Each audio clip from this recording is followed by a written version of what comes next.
और आशा करता हूँ कि इस महामारी के समय में आप सब सुरक्षित और स्वस्थ हैं और अपना ख्याल रख रहे हैं।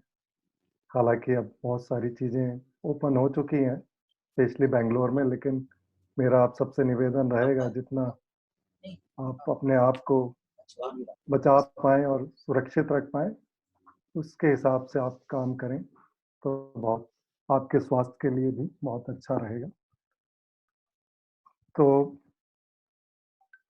ये बहुत अच्छा इनिशिएशन किया है आर्य समाज इंदिरा नगर ने कि हम हालाँकि इस कोरोना के केस में आर्य समाज नहीं जा पा रहे हैं, लेकिन फिर भी हम एक-दूसरे से जुड़ पा रहे हैं, इस टेक्नोलॉजी के तरीके से।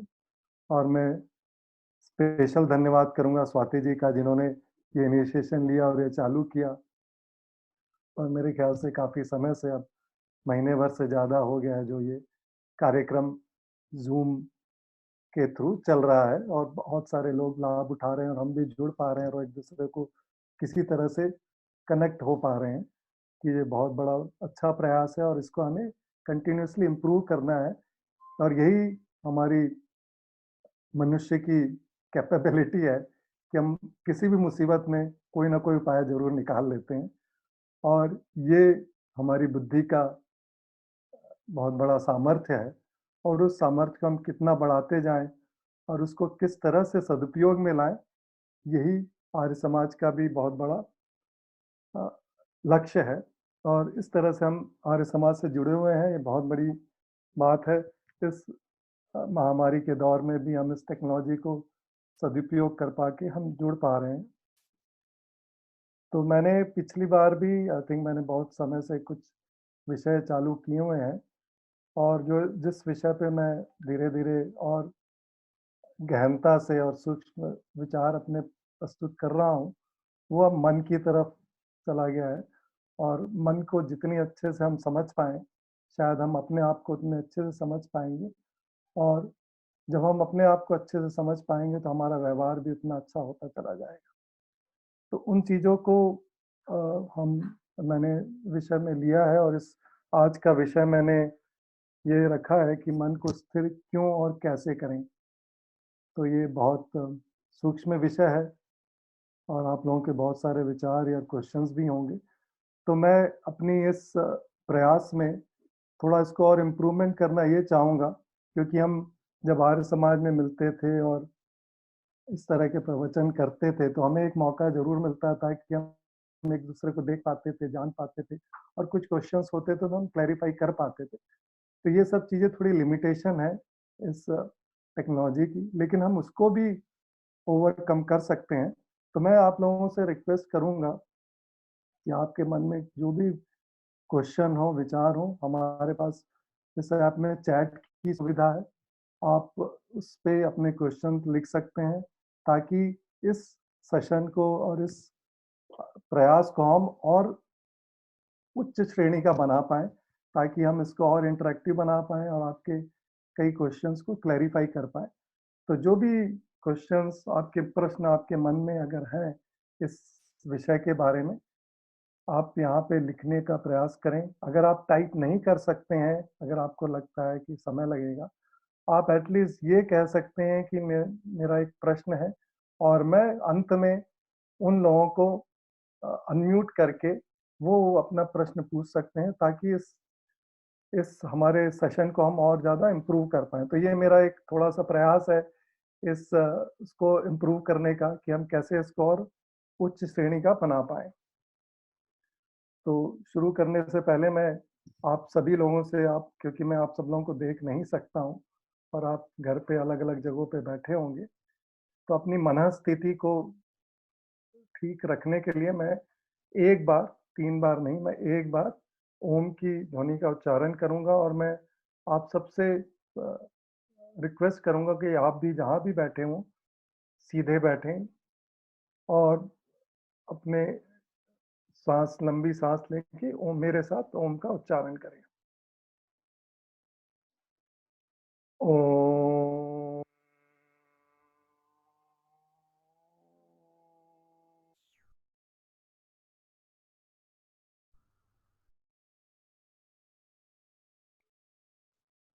और आपने ये पद्धति और ये विधि बहुत सारे ऋषि मुनियों, आचार्यों और जितने भी स्वामी जी हमारे आते हैं, आपने देखा होगा, जो भी वो प्रवचन देने के पहले ओम का उच्चारण करते हैं, तो इसका भी प्रयोजन है। कोई भी चीज़ वैदिक शैली में, प्रणाली में बिना प्रयोजन के नहीं है।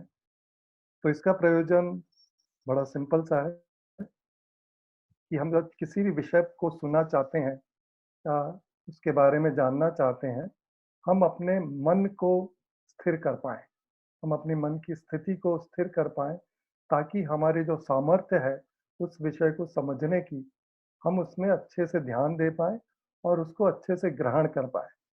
जब हम उस विषय को अच्छे से ग्रहण कर पाएँगे, तभी हमें उसका लाभ होगा। अगर हम उसको नहीं ग्रहण कर पाएँगे अच्छे से, तो हमारा कोई लाभ नहीं होगा। तो इसका यही प्रयोजन है कि आपने देखा होगा कोई भी प्रवचन या कोई भी अ, व्याख्यान शुरू होने के पहले बहुत सारे लोग इस तरह से मन को स्थित करने के लिए सारे वक्ताओं, सारे श्रोताओं को ये प्रार्थना करते हैं। तो अपने विषय पे आता हूँ मैं, तो जैसे मैंने कहा कि मन स्थिर क्यों करें और कैसे करें? तो इसके पहले तो मैं ये बहुत सारे लोग जानते हैं मन के बारे में, लेकिन फिर भी मैं एक संक्षिप्त रूप में मन है, उसका क्या स्वरूप है, वो कैसे काम करता है? हालाँकि मैंने कई बार इस विषय को अ, कवर भी करना चाहा है, लेकिन जितनी बार हम इसका अभ्यास कर पाएँ, जितनी बार हम इसकी पुनरावृत्ति कर पाएँ, हर बार हमें उस विषय के बारे में और क्लैरिटी होती जाती है। तो मैं संक्षिप्त में इस बारे में बताना चाहूँगा कि मन क्या है? मेरे ख्याल से आप सब लोग जानते हैं मन एक जड़ पदार्थ है। मन कोई चेतन नहीं है। हम इसको बहुत बार सुन चुके हैं। तो मन एक यंत्र है, उपकरण है, जो ईश्वर ने हमें दिया हुआ है। और इसी में अगर हम अपने शरीर की संरचना को समझें, क्योंकि हम तो एक आत्मा है, हालाँकि अभी तक हमें इस चीज़ की अनुभूति नहीं है कि हम आत्मा हैं, लेकिन शाब्दिक ज्ञान हम सबको है कि हम एक आत्मा है। लेकिन ये आत्मा आवरण से ढकी हुई है और वो आवरण है स्थूल शरीर का और सूक्ष्म शरीर का। तो जो मन है, स्थूल शरीर तो हम सबको दिखता है, जो पंच महाभूतों से बना हुआ है। जो सूक्ष्म शरीर है, वो हमें नहीं दिखता है। और वो उस सूक्ष्म शरीर को हम अंतःकरण भी कहते हैं और उस अंतःकरण में कई अ, चीज़ें हैं, तो जो मैंने एक बार शायद कवर भी की थी। इसमें एक बुद्धि है, एक मन है और इसमें कई बार हम थोड़ा-सा वो हो जाते हैं मन और चित्त में, तो जब मैंने उस चीज़ को भी क्लैरिफ़ाई किया था कि अभी तक चित्त एक अलग तत्व ना हो के मन का ही एक विभाग है। फिर अहंकार है, तो ये सारी चीज़ें, ये 3 और 4 चीज़ें मिल के अंतःकरण बनती हैं, जो सूक्ष्म शरीर कहलाता है। अब ये काम कैसे करती है और इनका क्या स्वरूप है? तो इस बारे में जैसे कहा कि बुद्धि का काम होता है तर्क-वितर्क करना। वितर्क तो नहीं, तर्क करना, जिससे हम अपने ज्ञान को और परिष्कृत कर पाएँ और अपने जो भी ज्ञान हमने अर्जित किया है, उस पे हम अपनी श्रद्धा भी स्थापित कर पाएँ और श्रद्धा से ही हमें उत्साह होता है और उसी से हम अपने कर्म को और अच्छा करते चले जाएँ। तो ये बुद्धि का काम है और ये बुद्धि, अगर आपने सृष्टि रचना में देखा होगा, सबसे पहला तत्व होता है महातत्व, उसी को बुद्धि कहते हैं।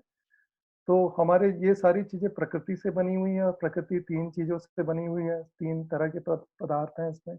कण हैं जो हम कहते हैं, सत्व कण, रज कण और तमो। और इन्हीं के कारण इनके अंदर जो भी गुण होते हैं, उनको भी हम सत्व गुण, रज गुण और तमोगुण कहते हैं।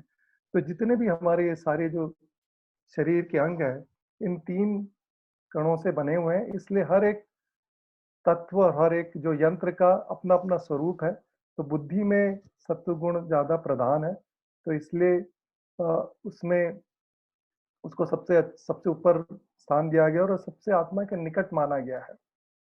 उसके बाद जो मन है, मन के भी कई विभाग किए गए हैं और मन में चित्त का एक विभाग है, जहाँ पे हमारे जो संस्कार, जो हमारा ज्ञान है, कर्म रूपी ज्ञान और जो भी हम देखते हैं, सुनते हैं, हमारे इंद्रियों से जितना भी हमको ज्ञान होता है, वो भी एक तरह से स्टोर होता चला जाता है।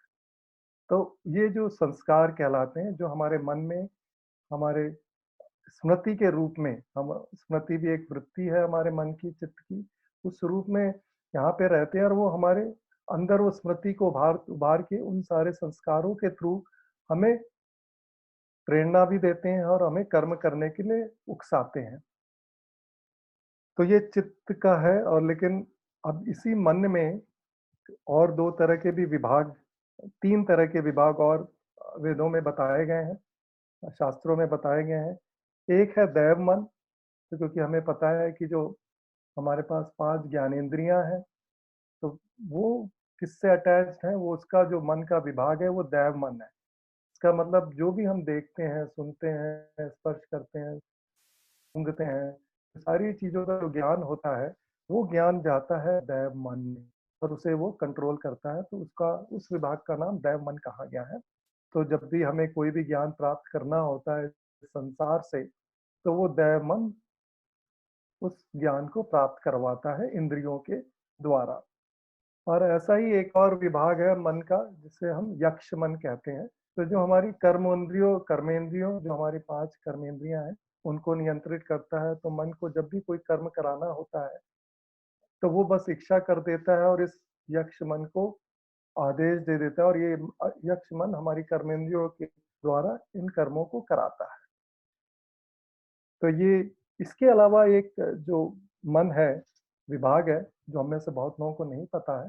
ये बहुत बड़ा विभाग है, हालाँकि बहुत कम लोग मतलब इसके ज़्यादा इतने व्याख्यान नहीं आता है, लेकिन इसे कहते हैं धृति मन। क्योंकि आपने बहुत बार देखा होगा कि जो दैव मन और यक्ष मन, तो हम जब जागृत अवस्था में रहते हैं, तो हमें हर चीज़ का एहसास होता है, हमें ज्ञान का एहसास होता है, हमें कर्म का भी एहसास होता है, अनुभूति होती है, हम करते हैं, हम सब देखते हैं, जानते हैं। लेकिन जब हम सुषुप्ति अवस्था में होते हैं, स्वप्नावस्था में होते हैं, तब क्या होता है? तब क्या हमारे अंदर कुछ काम नहीं हो रहा है? लेकिन हमें पता है कि तब भी कोई तो काम कर ही रहा है हमारे अंदर। और वो जो मन का विभाग है, उसे धृति मन कहते हैं, जो हमारे शरीर में व्यापक है। इसे व्यापक मन भी कहा जाता है और इसकी 3 अवस्थाएँ भी बताई गई हैं। तो ये मैं बहुत संक्षिप्त में बता रहा हूँ, ताकि आप लोगों को एक ओवरऑल व्यू हो जाए कि हमारे अंतःकरण में क्या-क्या चलता है। कितना कितना बड़ा, कितना महान ये हमारा अंतःकरण है, जो हमें नियंत्रित करता है और हमें किस तरह से सहयोग करता है हमारे कर्म में, हमारे ज्ञान में। तो धृति मन में 3 अवस्थाएँ होती हैं। तो सबसे पहली अवस्था होती है जब हमारा जो सात्विकता जो हमारे मन में बहुत जब बढ़ जाती है, तो हमें आत्मा का जब ज्ञान होता है, आत्मा का ज्ञान होता है, वो अवस्था प्रत्यग्यमान भान मन कहलाती है। और वो दूसरी अवस्था होती है जब हमें ईश्वर का ज्ञान हो जाता है, तो वो कहलाती विश्व भान अवस्था, ये धरती मन की है। और उससे भी आगे जाकर हम हमारा जो पूरा का पूरा नियंत्रण, हर चीज को हम नियंत्रित कर सकते हैं हमारे अंदर, वो अवस्था कहलाती वशीकरण। तो ये जो मैंने संक्षिप्त में बताया आपको। और जब प्रत्यज्ञा भान मन जो अवस्था होती है,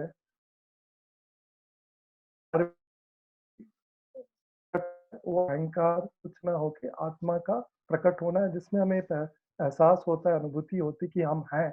और वो क्या है? वो हम अपनी आत्मा है। तो वो वहाँ पे अहंकार का भी हमें ज्ञान होता है, अनुभूति होती है। तो ये एक संक्षिप्त में मैंने बताया कि मन क्या है, उसका क्या स्वरूप है, किस तरह से काम करता है। और ये मन कैसे हमारा एक इंजन की तरह, हमारा एक सॉफ्टवेयर की तरह जुड़ा हुआ है। अगर हमारा मन सही नहीं है, तो हम शायद अच्छे से कर्म नहीं कर सकते हैं। तो ये सब हम जानते ही हैं। तो अब यहाँ पे एक और चीज़ हमें समझने की बहुत ज़रूरी है कि जब मैं मन क्यों स्थिर करें, तो इसमें हमें ये भी समझना ज़रूरी है कि मन की कितनी स्थितियाँ हैं। स्थिरता के हिसाब से वैदिक विचारधारा में मन की 5 स्थितियाँ कही गई हैं। आप सब लोगों ने इनको सुना हुआ है, जाना हुआ है। शाब्दिक रूप से हम सब इसको जानते हैं, हालाँकि अनुभूति के रूप से हम अभी बहुत ही कम अनुभूति कर पाए हैं मन की इन सारी स्थितियों को, लेकिन इसको जानते तो हम सभी हैं। तो जो सबसे प्रथम स्थिति होती है जिसमें मन की स्थिरता बहुत कम होती है, बहुत ज़्यादा चंचल होता है मन, उसको हम क्षिप्त अवस्था कहते हैं। तो इसमें मन में क्या चीज़ चलती होती है, तो इसमें ये कहा जाता है कि हमारे उस समय रजोगुण सबसे प्रधान होता है। अब जैसे मैंने कहा कि ये सारे के सारे जड़ हैं, जो भी मन, बुद्धि और सारी चीज़ें हैं, तो ये 3 तत्वों से बने हुए हैं, सत्व, रज, तम। और ये जो हमारे मन के अंदर ये जो सारी चीज़ें हैं, हमारे जो संस्कार हैं, वो भी इसी तरह से हम ग्रुप कर सकते हैं। हमारे सात्विक संस्कार हैं, राजसिक संस्कार हैं और तामसिक संस्कार भी हैं, जैसे आलस्य और ये सब प्रमाद, ये सब हमारे तामसिक में हो जाते हैं। राजसिक में हमारे कर्म रूपी जो भी संस्कार हैं, जो हमको बार-बार करने को मजबूर करते हैं। और जो सात्विक तरह के संस्कार हैं, जो हमारे ज्ञान, हमारे उसको उभारते हैं और हमें बहुत स्पष्ट तरह से विवेक ज्ञान कराते हैं। उस तरह के जितने भी संस्कार होते हैं, वो सात्विक गुण वाले होते हैं, सत्व गुण होते हैं। तो क्षिप्त अवस्था में क्या होता है कि हमारे जितने भी संस्कार रजोगुण वाले हैं, वो प्रबल हो जाते हैं। तो इसीलिए हमारी जो मन की स्थिति है, बहुत विचलित स्थिति होती है। हम किसी भी चीज़ पे बहुत अच्छे से स्थिरता नहीं रख पाते। लेकिन यही एक बात कहने ये भी कहना चाहूँगा कि हमारे हर इन स्थितियों में थोड़ी तो स्थिरता ज़रूर होती है। क्योंकि अगर हमारे मन में अगर हम कोई भी कर्म करें, उसमें हमें स्थिरता की बहुत ज़रूरी होती है। अगर मैं ये बॉटल भी है, अगर मुझे यहाँ से उठा के पानी भी पीना है, इसमें भी मैं मेरे मन में और मेरे शरीर की स्थिरता बहुत ज़रूरी है। भले ही बहुत छोटा-सा काम है, लेकिन इसमें भी हमें स्थिरता की ज़रूरत है।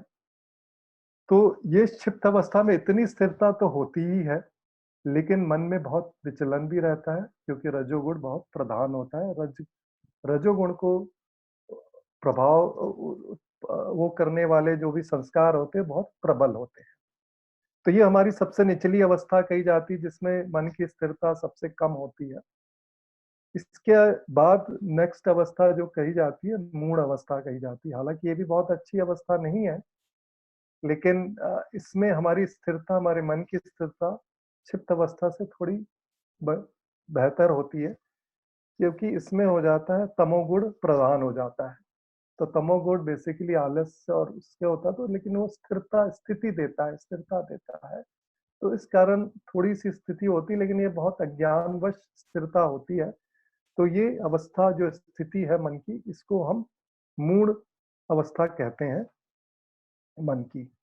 अब इसके नेक्स्ट लेवल है विक्षिप्त अवस्था, जिसमें कि तमोगुण थोड़ा-सा कम हो जाता है और रजोगुण थोड़ा-सा बढ़ जाता है। हालाँकि इसमें भी अभी भी सत्वगुण प्रधान नहीं है, इसमें तमोगुण और इसमें रजोगुण की थोड़ी-सी प्रधानता आती है, तो दोनों का मिक्सचर है ये। तो उसके कारण ये विक्षिप्त अवस्था आती है, तो इसमें कभी हमारी स्थिरता बहुत बढ़ जाती है, कभी हमारी स्थिरता कम हो जाती है। तो ये फ्लक्चुएटिंग टाइप का की स्थिति रहती है कि कभी-कभी बहुत अच्छी स्थिरता भी हो जाती है और कभी-कभी बहुत कम भी हो जाती है। लेकिन विक्षिप्त अवस्था अ, फिर भी काफ़ी अच्छा माना जाता है और इस स्थिति को पाने वाले जो लोग हैं, वो जनरली उनमें अध्यात्म का विचार उत्पन्न हो जाते हैं। तो जो भी उत्सुक होते हैं, जो लोगों का आध्यात्मिकता की ओर बढ़ना चाहते हैं, उनमें वो उत्सुकता, रुचि तो ज़रूर पैदा हो जाती है और वो प्रयास करना चालू कर देते हैं। तो ये जो जो भी मनुष्य अपनी आध्यात्मिकता को और अध्यात्म के ज्ञान की तरफ बढ़ता है और उत्सुकता दिखाता है, तो उसकी स्थिति एक्चुअली विक्षिप्त स्थिति में होती है, कि कभी बहुत अच्छा सात्विक, कभी बहुत अच्छा स्थिरता आ जाती है और कभी बहुत कम रहती है। तो ये फ्लक्चुएशन बना रहता है।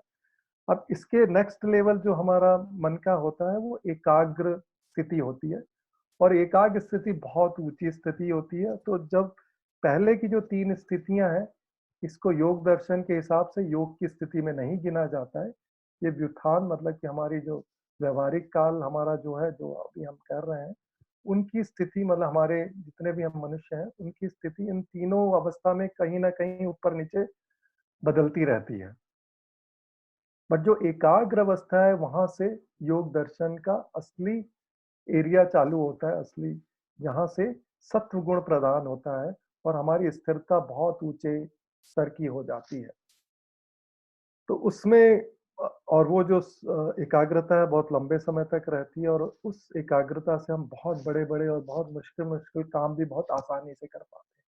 और ये हम हमेशा अनुभव भी करते हैं अगर हम एकाग्रता हमारी बहुत अधिक होती है, तो हम बहुत बड़े काम बहुत शीघ्रता से भी कर लेते हैं और बहुत आसानी से भी कर लेते हैं। तो ये तो हालाँकि वो सांसारिक उसमें वो शायद विक्षिप्त अवस्था ही है, लेकिन अगर हम में से किसी ने भी एकाग्र अवस्था प्राप्त कर ली, एक विषय के ऊपर इतना ध्यान और इतना अ, उसमें कर लिया है, तो हमारा जो सत्वगुण प्रधान हो जाता है, हमारे सात्विक संस्कार इतने प्रबल हो जाते हैं कि हमारी मन की शक्ति बहुत बढ़ जाती है, बहुत बढ़ जाती है। उसका सामर्थ्य बहुत बढ़ जाता है और बहुत सारे काम बहुत आसानी से कर लेता है। अब इसके अलावा एक अंतिम स्थिति भी है मन की, जिसे निरुद्ध स्थिति कहते हैं, निरुद्ध। तो इसमें कर्म मन बंद हो जाता, मन मतलब योग की ये अंतिम स्थिति कहा जाता है, जिसमें असंप्रज्ञात समाधि होती है, जिसमें आत्मा का तो जो संप्रज्ञात समाधि वो एकाग्र अवस्था में ही हो जाती है, जहाँ पे आत्मा का हमें अनुभूति हो जाती है और निरुद्ध स्थिति में हमें असंप्रज्ञात समाधि, जहाँ पे हमें ईश्वर की भी अनुभूति हो जाती है। तो जब हमें ईश्वर की अनुभूति होती है, उस समय हमारा मन रुक सा जाता है, निरुद्ध हो जाता है। तो ये 5 स्थितियाँ हैं। अब हर एक की अपनी-अपनी स्थिति है। तो अब जब मेरा जो ये विषय है स्थिर क्यों करें, तो हमें ये पहले समझना है हमारे मन की कौन-सी स्थिति में हम हैं। तो उसके हिसाब से हमारे जो स्थिर करने का प्रयास भी उसी तरह से होगा।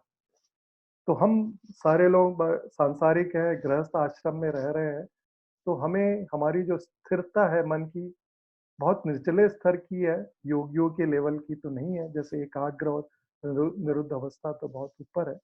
तो उसमें हमें ये समझना है कि किस तरह के मन में व्यापार होते हैं, किस तरह की वृत्तियाँ होती हैं, किस तरह के विचार उठते हैं और कैसे हम उनको स्थिर कर सकते हैं।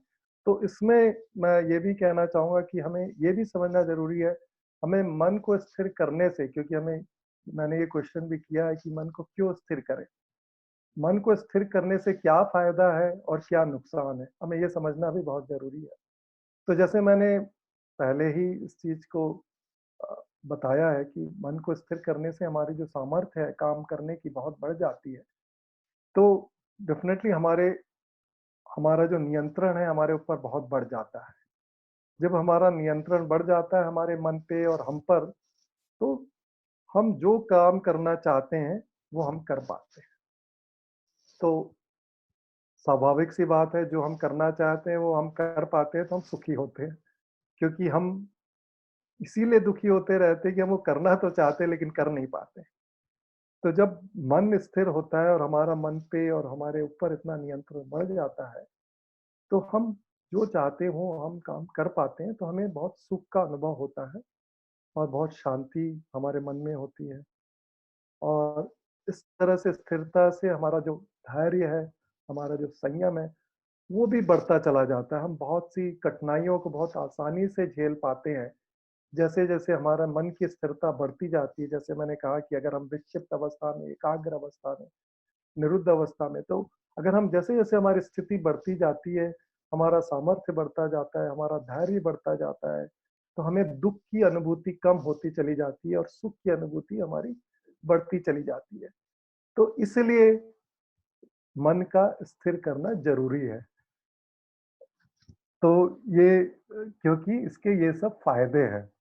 तो क्योंकि जब तक हमें किसी चीज़ के फ़ायदे ना पता चले, तो हम कैसे की बजाय, इसलिए वैदिक परंपरा में, वैदिक सोच में सबसे पहला ये होता है क्यों करें? कैसे करें तो नेक्स्ट होता है क्यों करें? तो क्योंकि हम में से बहुत लोगों में ये विचार हमेशा बना रहता है कि क्यों मन को स्थिर करें? मन तो जो है करने दो, जो मन में आता है उसको करने दो। क्यों इसको स्थिर करें? क्यों नियंत्रण करें? क्योंकि उनको मन को नियंत्रण करने और मन को स्थिर करने के फ़ायदे नहीं पता होते। जब हमें ये फ़ायदे पता होते हैं, तो हम डेफ़िनेटली प्रयास करते हैं और उसको, तो ये मैंने बताया फ़ायदे। अब नुकसान क्या होते हैं अगर हमको मन को स्थिर न कर पाएँ और हम मन को स्थिर ना कर कर पाएँ, तो क्या नुकसान होते हैं? तो शायद हम में से बहुत लोग इस अवस्था में बहुत बार आते ही हैं। हम सारे सांसारिक लोग हैं, गृहस्थ लोग हैं, हम काम कर रहे हैं, ऑफ़िस में काम कर रहे हैं, इतने लोगों के साथ हमारा दिन भर आदान-प्रदान चलता है, कई तरह के कार्य चलते रहते हैं। तो हम में चिंताएँ बढ़ जाती हैं, हमें स्ट्रेस हो जाता है, कई बार एंग्ज़ायटी हो जाती है, वो लेवल कई बार और ऊपर चला जाता है, एंग्ज़ायटी हो जाती है, कई बार हमें डिप्रेशन भी हो जाता है, बहुत बार फ्रस्ट्रेशन भी होता है, तो ये सारे नुकसान हैं। अगर हम मन को नियंत्रित ना करें, हम अपने मन मन को स्थिर ना कर पाएँ, तो उसके नुकसान क्या है? हमें टेंशन होती है, बहुत बार, कई बार, बहुत जल्दी-जल्दी, छोटी-छोटी सी चीज़ों में टेंशन हो जाती है, क्योंकि हम मन को नियंत्रित नहीं कर पाते, छोटी-छोटी सी चीज़ें हमें बहुत परेशान करती हैं और जब हमें परेशान करती हैं, तो हम कोई भी काम अच्छे से नहीं कर पाते हैं। अब वो विकराल रूप भी ले लेती हैं, एंग्ज़ायटी और डिप्रेशन के रूप में भी इस तरफ से चली जाती हैं कि आपने बहुत सारे हमने ये समाचार सुनते ही रहते हैं कि डिप्रेशन में आके लोगों ने आत्महत्या तक कर ली। तो ये मन का ही वो स्थिति है, जब मन इस तरह से अस्थिर हो जाता है, अशांत हो जाता है, तो उसकी जो नेगेटिव स्थिति, जो उसका जो सबसे बड़ा नुकसान होता है, वो हम इस स्थिति तक पहुँच जाते हैं, जहाँ पे हम बुद्धि का हमारा कोई नियंत्रण, बुद्धि का कोई हमारे मन पे कंट्रोल नहीं रहता, मन का भी रहता और हम इस तरह के कार्य कर जाते हैं, जो कि हमारे लिए उचित नहीं है। तो ये तो है, तो इस तरह से मैं इस चीज़ को स्थापित करना चाहता हूँ कि यस, और मेरे ख्याल से आप सब लोग इस चीज़ से अ अ, एग्री करेंगे कि हमें अपने मन को स्थिर करना चाहिए। हालाँकि हमें प्रयास उस तरह से करने चाहिए कि जिस स्थिति में हमारा मन है, उसके हिसाब से हमारे प्रयास होने चाहिए। तो हर एक का अपना-अपना स्तर है, तो अब ये भी हम जानना चाहेंगे कि हमारे मन में जो स्थिरता है या अस्थिरता होती है, क्यों होती है? क्यों हमारा मन अस्थिर हो जाता है? क्यों हमारा मन विचलित हो जाता है? तो इसका बहुत सिंपल सा, बहुत स्ट्रेट मैं एक आंसर देना चाहूँगा, क्योंकि हमारे मन में बहुत सारे दोष हैं, मलिनताएँ हैं, अज्ञानताएँ हैं, जो हमें विचलित करती रहती हैं। जो हमारे संस्कार हैं, जो हमारे दोषपूर्ण संस्कार हैं, वो उभरते रहते हैं और वो हमें स्थिर, हमारे मन को स्थिर नहीं रखते हैं और हमारे मन में भी बहुत सारे दोष, बहुत सारे वैसे संस्कार हैं जो हमें हमेशा विचलित करते रहते हैं, जो कि हमें अज्ञानतावश, हमारी अज्ञानता के कारण, अज्ञानवश जो भी हमारे संस्कार हैं, वो हमें परेशान करते रहते हैं। तो इसमें इसका क्या उपाय है? सबसे सरल उपाय तो ये है, और ये बहुत ही प्रैक्टिकल उपाय है, और यही सारे ऋषि मुनियों, सारे शास्त्रों ने कहा है, हम अपने मन को निर्मल करते चले जाएँ, हम अपने मन को साफ करते चले जाएँ, हम अपने मन से इन सारे दोषों को हटाते चले जाएँ। अब हर एक का, जैसे मैं बार-बार इस चीज़ को कहूँगा, क्योंकि हम सबकी अपने-अपने अलग-अलग स्तर पे है, तो आपको कौन-सी चीज़ें सबसे पहले हटानी है, वो आपका निर्णय है। वो आप ही को निश्चय करना है कि कौन से दोष को मैं सबसे पहले निकालूँ, लेकिन वो प्रयास, जब तक उस दोष को नहीं जानेंगे, तब तक आप प्रयास भी नहीं करेंगे। लेकिन उसका जो मोटा-मोटा जो उपाय है, वो है कि हम अपने मन को स्वच्छ करते जाएँ, हम अपने मन को निर्मल करते जाएँ, और जब ये मन बिल्कुल ही निर्मल हो जाता है, तो यही स्थिति अगर आप देखेंगे, तो हमारे तामसिक, राजसिक, सात्विक गुण हमारे बढ़ते चले जाते हैं। तो जो सबसे स्वच्छ स्थिति और निर्मल स्थिति मन की होती है, वो हमारा जब सत्गुण, सात्विक गुण और सात्विक संस्कार हमारे सबसे प्रबल हो जाते हैं। और जो मन है, मन क्या, जो भी हमारी जो आत्मा है, क्योंकि ये जो सारे काम हो रहे हैं, ये आत्मा के द्वारा ही हो रहे हैं, क्योंकि मन तो जड़ है। तो आत्मा क्या देखता है? जो भी मन दिखाता है, वही आत्मा देखता है। और मन जब तक दोषपूर्ण है, जब तक मन गंदा है, जैसे एक मिरर है या टीवी है, जैसे मैंने पिछली बार कहा था, मन एक शीशा है, मिरर है, तो उसमें ये जब तक ये गंदगी रहती है, तो वो गंदगी ही आत्मा को दिखती है। और जैसे-जैसे हम सात्विकता के ओर बढ़ते हैं, अपने मन को सात्विक करते जाते हैं और अपने मन को साफ करते जाते हैं, निर्मल करते जाते हैं, तो उसमें हमारे आत्मा को और अच्छी चीज़ें, मतलब जो साफ दिखने लग जाती हैं। और उसी समय जब मन इतना ज़्यादा साफ हो जाता है, जो मैंने आपको कहा था, धृति मन में जो हमारा तद्यभान मन की अवस्था बन जाती है और मन इतना स्वच्छ हो जाता है कि जो उसको प्रतीति आत्मा की प्रतीति मन में बन जाती है और जो हमारा जो आत्मा है वो हमारा पवित्र है। तो वो पवित्रता उस लेवल पे सात्विकता के कारण बढ़ती है कि हम अपने ही आत्मा को तभी हम देख पाते हैं जब हमारा मन इतना निर्मल हो जाए, इतना स्वच्छ हो जाए, तब तक अपने आत्मा की अनुभूति ही नहीं कर पाते। तो सीधा सा उपाय है बहुत कि हम कैसे अपने मन को निर्मल करते चले जाएं। तो उसमें कैसे निर्मल करें, तो जितनी हमारे अंदर सात्विकता होगी उतनी हम हमारा मन उतना साफ होगा। तो हमें क्या करें, तो हम अपनी जो भी तामसिकता को है उसको कम करते जाएं, समाप्त करते जाएं। जितनी राजसिक गुण है, रजत गुण है, उनको कम करते जाएं, उनको हम कम करें और जितने सात्विक गुण है, सत्गुण है, सत्व गुण है, उनको बढ़ाते जाएं। तो ये कैसे होता है, अब ये भी चीज को हमें समझना होगा, ये कैसे होता है। तो उसमें एक तो हमारे शरीर का भी बहुत बड़ा रोल होता है कि हमारा, क्योंकि हम अंततः जो भी सारे कर्म करते हैं हमारे शरीर से ही करते हैं, स्थूल शरीर से करते हैं। तो अगर हमारे शरीर में तमोगुण है या रजगुण है प्रधान है, तो वो हमारे मन पे भी असर करते हैं। और शरीर में जो रजगुण तमगुण वो होते हैं वो हमारे भोजन से आते हैं। तो हमें सबसे पहले ये है कि हमारे जो अन्नमय कोश जो हम कहते हैं, उसकी जो पोषकता है वो कहाँ से आए, सात्विक भोजन से आए। अगर हम जितना सात्विक भोजन लेंगे, फ्रेश रसीला खाना खाएंगे, अ, तो वो हमारे शरीर के अंदर सात्विकता को प्रबल बनाएगा, प्रदान बनाएगा। क्योंकि ये हमारे शरीर में तीनों गुण तो हमेशा रहेंगे, तीनों तक, क्योंकि हमारी प्रकृति बनी तो तीनों से। लेकिन हमें बस ये देखना है कि हम कैसे सात्विकता को प्रधान और उबारें। तो शरीर में उबारने का सीधा सा उपाय है कि हम सात्विक भोजन करें। तो सात्विक भोजन कैसा है, फ्रेश शाकाहारी और रसीला जो भी भोजन है वो सात्विक भोजन है।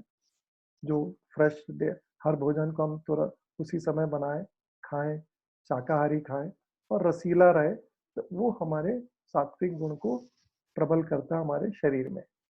और जो तामस राजसिक भोजन होता है वो चटपटा भोजन होता है, तो वो हम कम करेंगे तो राजसिक गुण हमारे शरीर में कम होंगे। तो वो जितने भी चटपटे भोजन हमारे हैं, मसालेदार भोजन है, वो सारे राजसिक गुणों को उभारते हैं हमारे शरीर के अंदर। अब जो तमोगुण है, जो हम बासी खाना खाते हैं, अ, पुराना खाना खाते हैं, दुर्गंध युक्त खाना कई बार खाते हैं हम, 2-4 दिन पुराना, या कई बार जो पैक्ड फूड खाते हैं, पता नहीं कितने दिनों से वो पैक्ड रहता है वो। तो वो सारी जो भोजन है वो हमारे अंदर, हमारे शरीर में तामसिक गुणों को उभारते हैं, तामसिक वो चीज़ों को प्रबल करते हैं। अब दूसरा है कि सूक्ष्म शरीर में सात्विकता, तामसिकता कैसे उन चीज़ों को बढ़ाया घटाया जाए, तो हमारे संस्कारों पे, हमारे विचारों पे निर्भर करता है। तो हमारे विचार ही हमारी वृत्तियाँ हैं और जो हमारे संस्कार हैं उन वृत्तियों को उठाते हैं। तो ये आप सब लोगों ने बहुत बार सुना भी हुआ है और जाना भी है उस चीज़ों को। तो इसका मतलब है कि हम हर समय अपने अंदर कैसे सात्विक विचारों, सात्विक वृत्तियों को उभारें, ताकि, और ये शायद हम बहुत अच्छे से रिलेट भी कर सकते हैं कि जब हमारे मन में विचलन, हम बहुत इस तरह के विचारों को, चिंताओं को जब उभारते हैं, हमारा पूरा शरीर हिल जाता है, हमारा पेट खराब हो जाता है, या तो ये सारी चीजें बहुत ही जुड़ी हुई हैं। इसी तरह जैसे हम तामसिक विचारों को उठाते हैं, हमारे अंदर आलस्य बढ़ जाता है, हमारा शरीर भी आलस्यमय हो जाता है, प्रमाद बढ़ जाता है। तो ये चीजें अगर हम अपने मन में उस तरह के विचारों को, उस तरह के गुणों को, उस तरह के संस्कारों को उभारेंगे, तो हम उतने ही पवित्र होते जाएंगे, हमारे सात्विकता हमारी बढ़ती जाएगी और हम दिन में सुख का ज्यादा अनुभव करेंगे। तो अगर आप देखेंगे, और ये अनुभव हम खुद कर सकते हैं, जब भी हमें इस तरह का अनुभव होता है कि आलस का अनुभव होता है, कोई काम करने का अनुभव नहीं होता है, कुछ चीज को मन नहीं करता कुछ भी काम करने का, तो इसका मतलब है हमारी तामसिकता बढ़ रही है। तो इसका उपाय क्या है कि हम इसको कैसे कम करें? तो अपने विचारों को, सात्विक संस्कारों को उभारें और इस तरह के खाना खाएँ या जैसे पानी पिएँ, इस तरह से ताकि वो जो तामसिकता है हमारे शरीर में, हमारे मन में, उसको हम कम कर पाएँ। और सेम तो ये चीज़ें बहुत ही रिलेटेबल हैं, हम हर समय इस चीज़ों को अनुभव करते हैं, हर दिन। तो हम जितना सात्विक अनुभव करते हैं दिन में, उतनी हमारी सुख की मात्रा ज़्यादा होती है।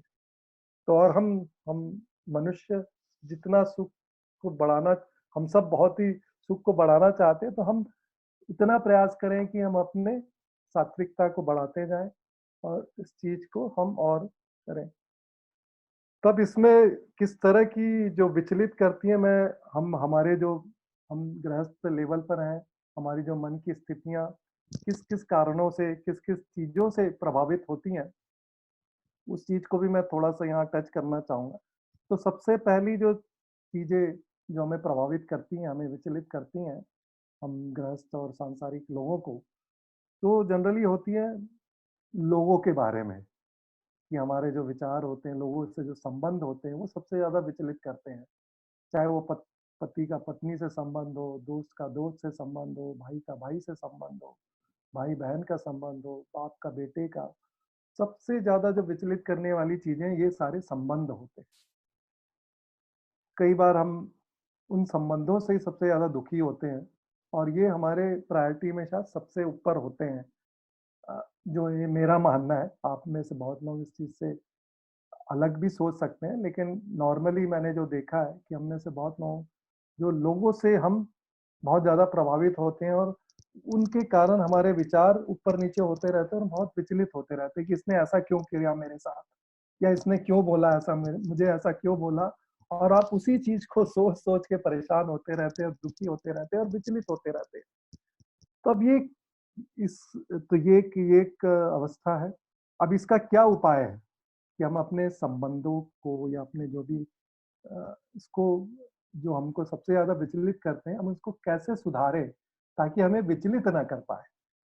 तो इसमें भी शास्त्रों ने बहुत अच्छा उपाय बताया है। उन्होंने ऋषि दयानंद जी ने व्यवहार भानु भी लिखी हुई है, उसमें बहुत सारी डिटेलिंग है।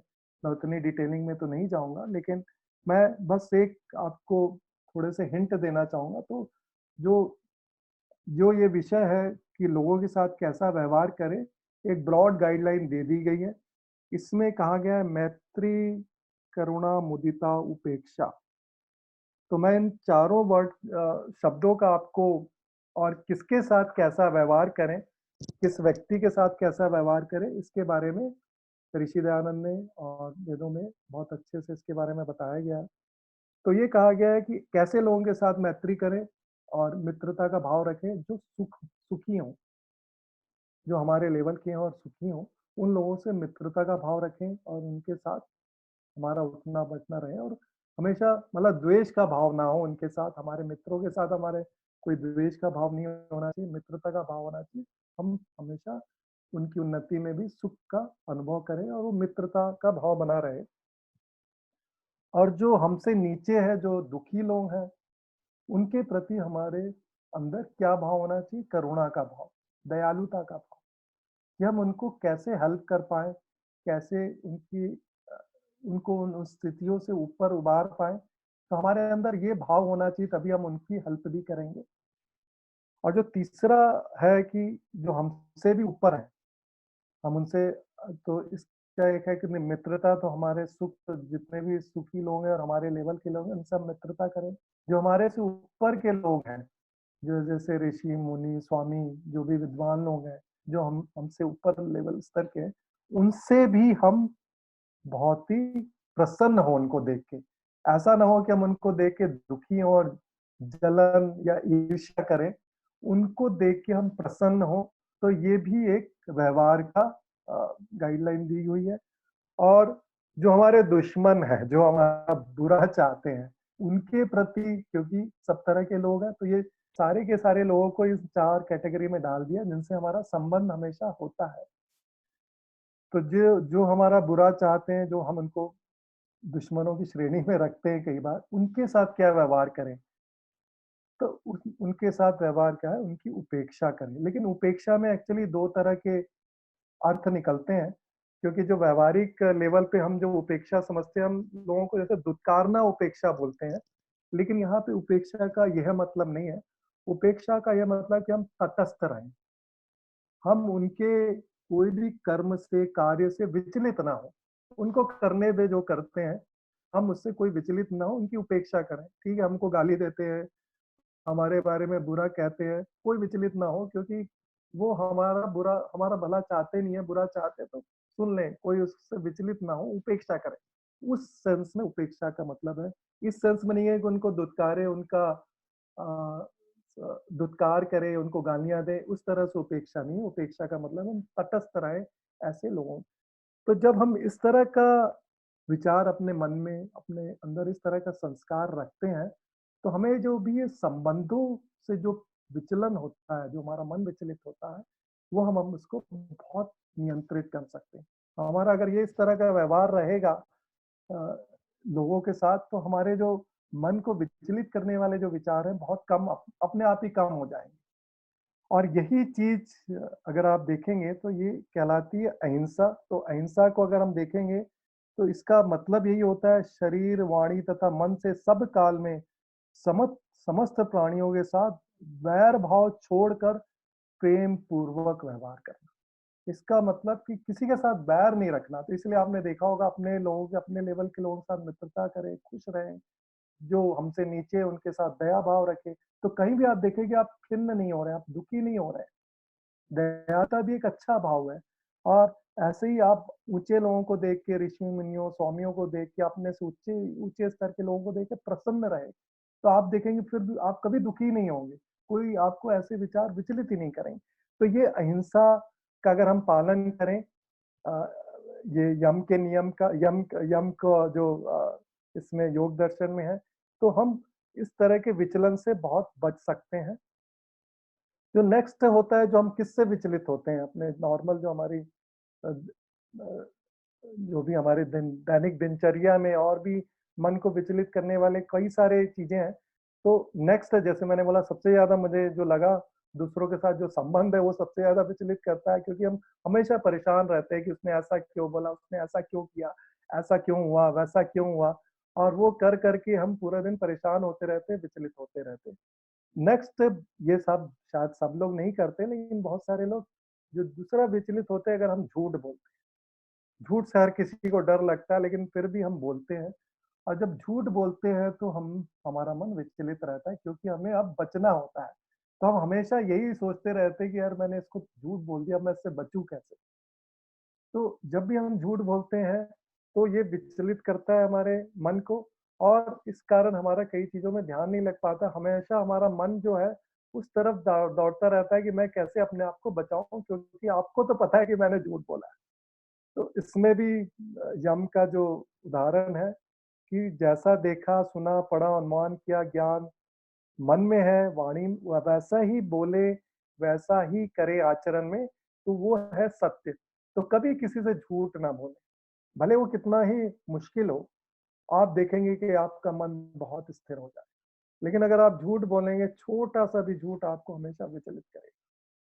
तो झूठ ना बोलें, तो अपने आप ही आपका मन स्थिर होता चला जाएगा।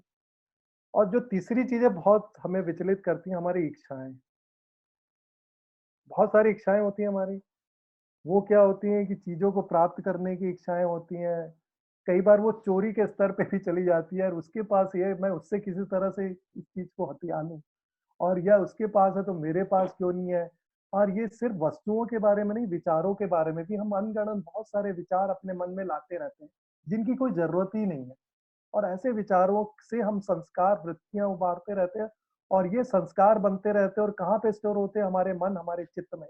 और ये हमेशा फिर बार-बार उभरेंगे और हमें विचलित करते हैं।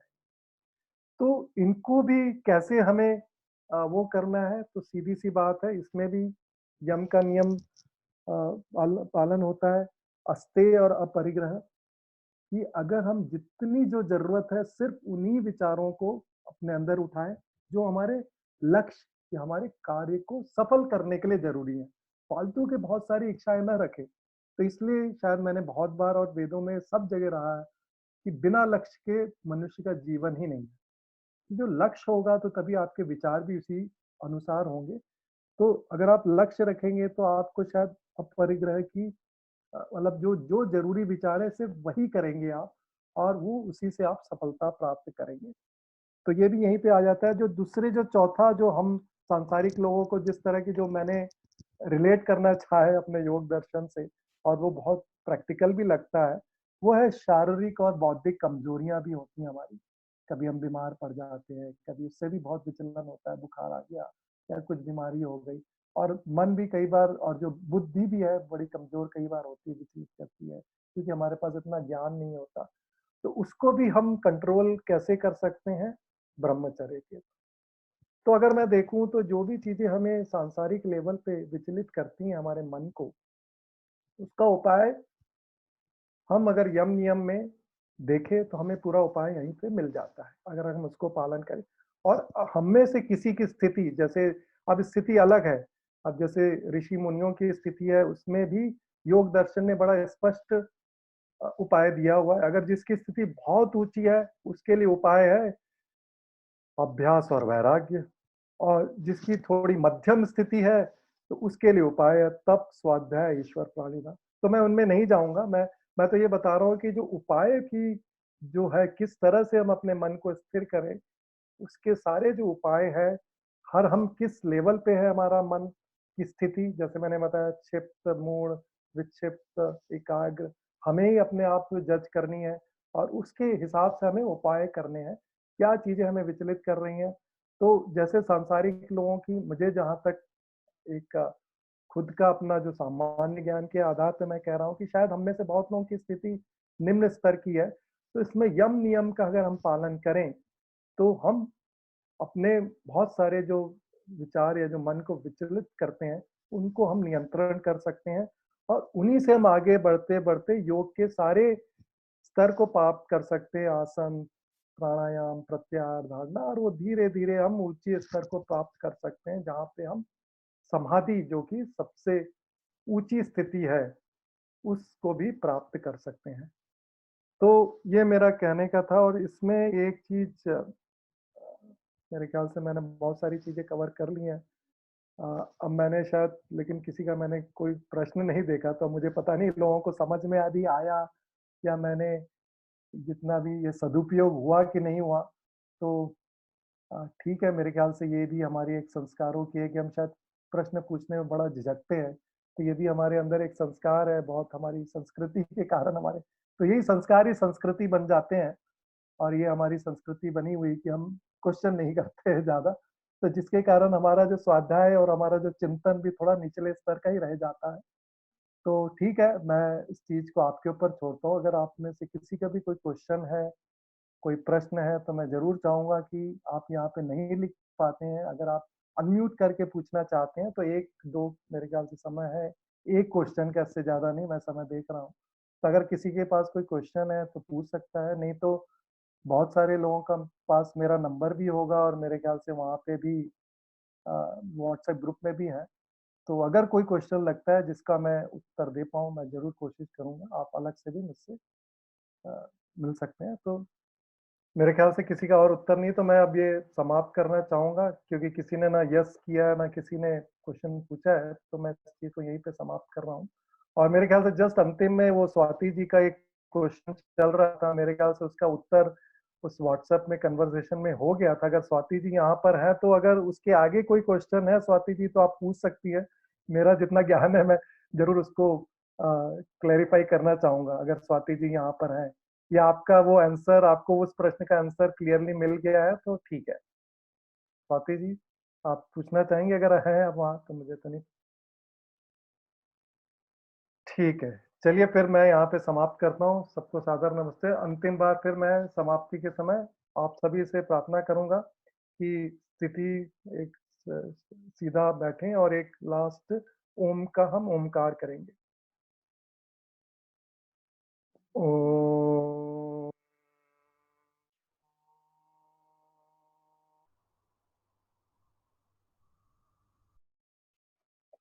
सबको नमस्ते, सर्वेभ्यो नमः। नमस्ते। बहुत समय लगता है क्योंकि हम अक्सर मन को अपने एक पार्ट समझकर, पार्ट मीन्स कि उसको हम चेतन समझकर उसका मिसयूज करने के लिए उस पे ब्लेम डालते हैं। तो मन को त्रिगुणात्मक समझ के, और इंटरेस्टिंग बात यह है कि पांचों अवस्थाओं में मन में स्थिरता रहती है।